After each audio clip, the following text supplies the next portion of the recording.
mulimu alimu.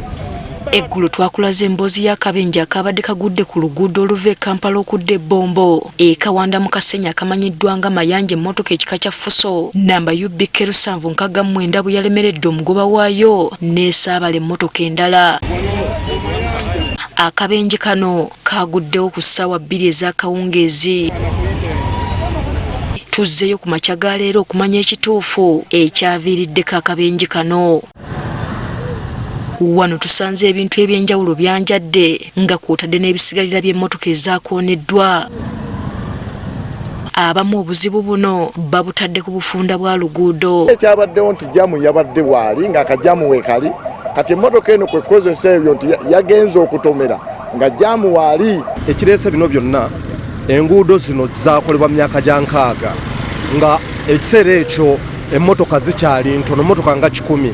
Ekiseera kino buli muntu alina emmotoka. Abalala bagamba emmotoka ennene zandifunye obudde bwazo kuzitambulira ng'abantu abalala abasinga obungi bawummudde. Ebimotoka bino ebinene byandibadde tebitambula mu biseera bya jaamu.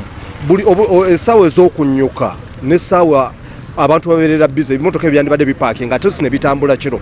Meeya w'e Nabweru Kasimu Jjumba asabye gavumenti okubongera ssente basobole okukola enguudo endala, basobole okukendeeza kalippagano k'ebidduka akatera okuba mu kitundu kino. Bwe tuba tunaakendeeza jjaamu ku luguudo luno olwa Bombo, tukole oluguudo luva Ettula, ezimu ziggukire Namalere, ezimu ziggukire wano.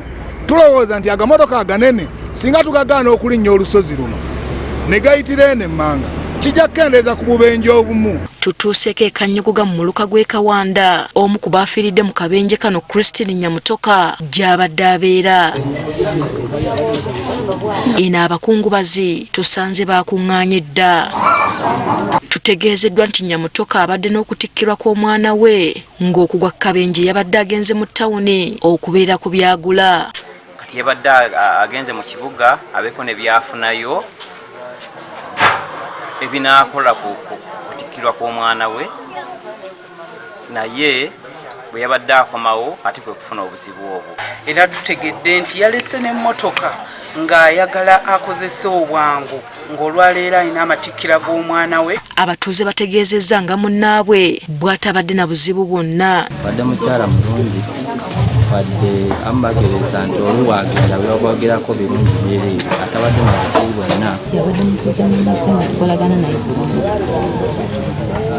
naye kibi. Oluvudde e Kanyogoga tugenze ku ggwanika e Mulago gye tusanze abamu ku bantu ababadde bakimya abantu baabwe. Tukubiriza abo bonna abavuga emmotoka okuba nga beegendereza ennyo naddala ng'emmotoka zaabwe bazeekebejja bulungi. We tuviiridde ku ggwanika ng'emirambo 3 gye gyakatwalibwa ab'eŋŋanda zaabwe. Hasifa Nanvuma, Agafeeyo ku Spark TV.